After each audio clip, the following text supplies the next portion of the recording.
Hello everyone, we are live recording from Bali, testing the settings. How you all doing?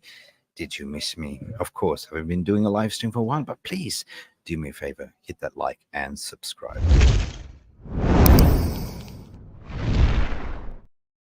Let's get right into the news, shall we?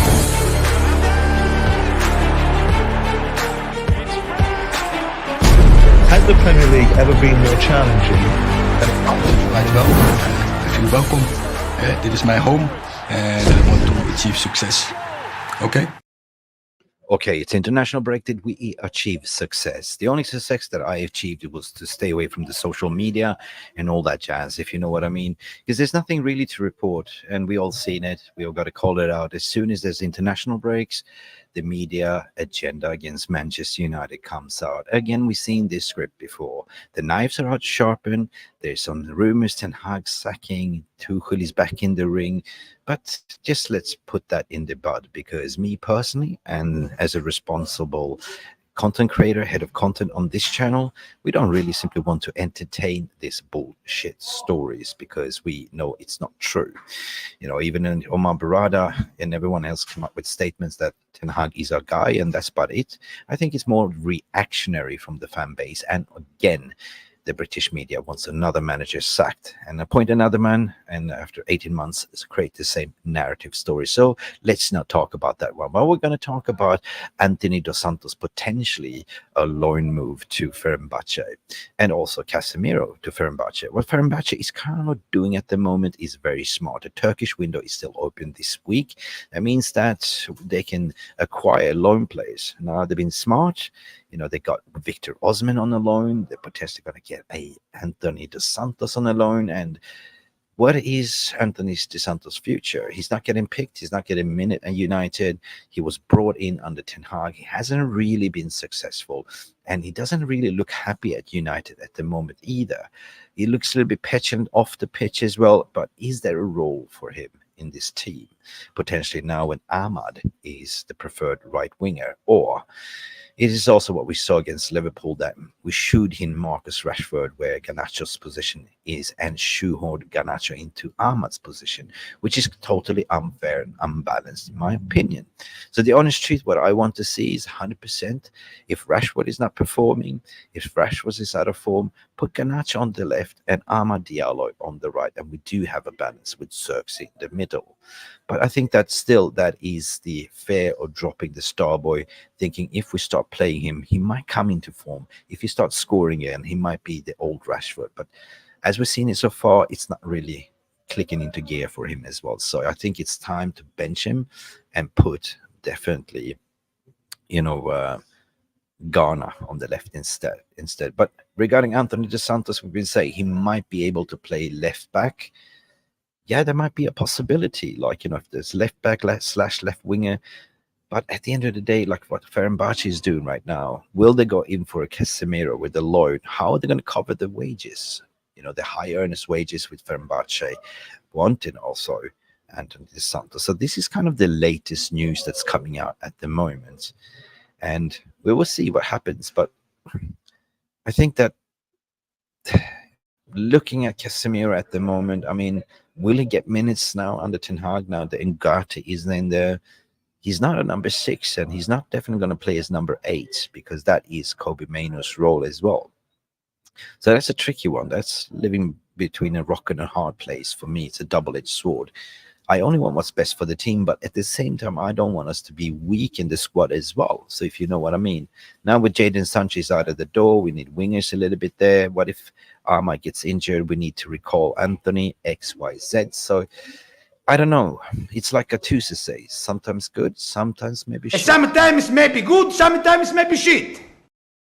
And at the moment, it's been a shitstorm from some fan channels, been, dragging on and say, Sancho this or Ten Hag that. And yeah, but at the end of the day, Erik Ten Hag is a manager. And at the end of the day, all I want to say is that it's only 3 games into the Prem. I know we lost 2.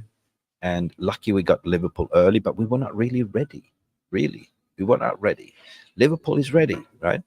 So our first team, what we've seen here in the first 2-3 games, it's not going to be the team that's going to be continue starting the rest of the Premier League games. So is it a blessing in the sky that we do have an international break?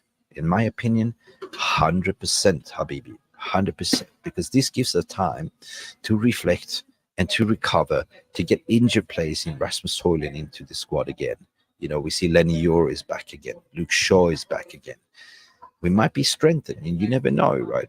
And also gives Ugarte a chance to integrate with his teammates, give him more minutes with training and get to learn one in each other. So I think against Southampton, when we resume away, I have a feeling we will go on a bounce.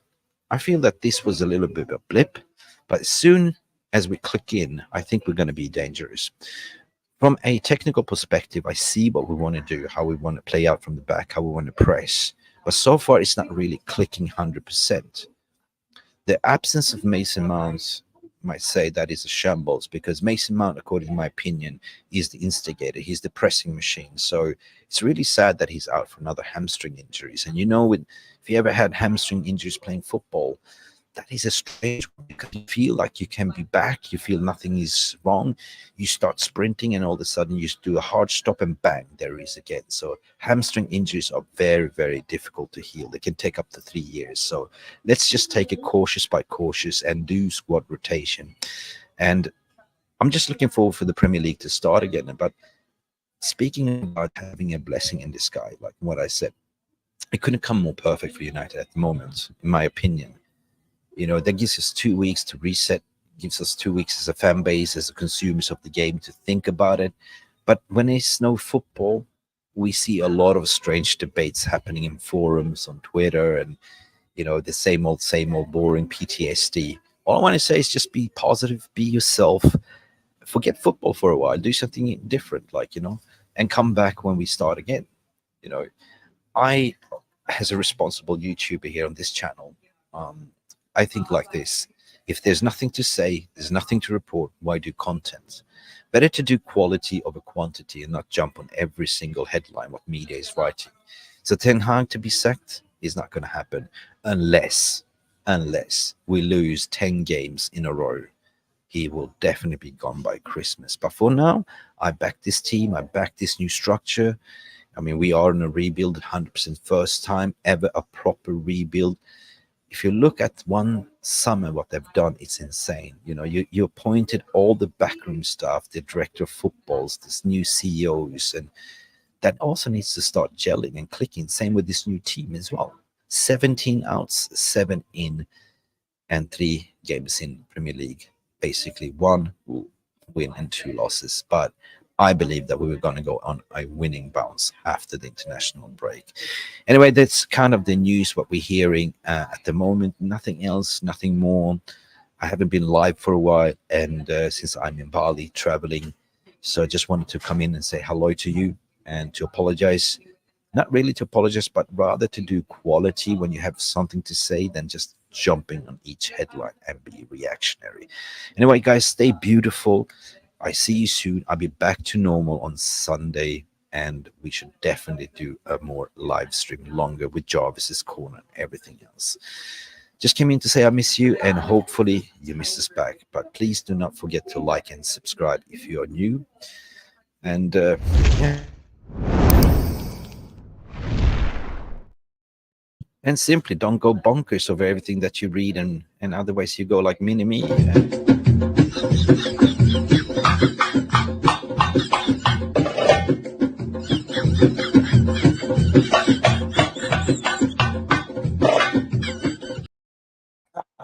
You know that one. It's a Ruby classic. But anyway, guys, stay beautiful. Don't let the media poison your mind, and we should see you to the next one. Glory, glory, Manchester United, and peace, love, and go banana. Bye from Bali.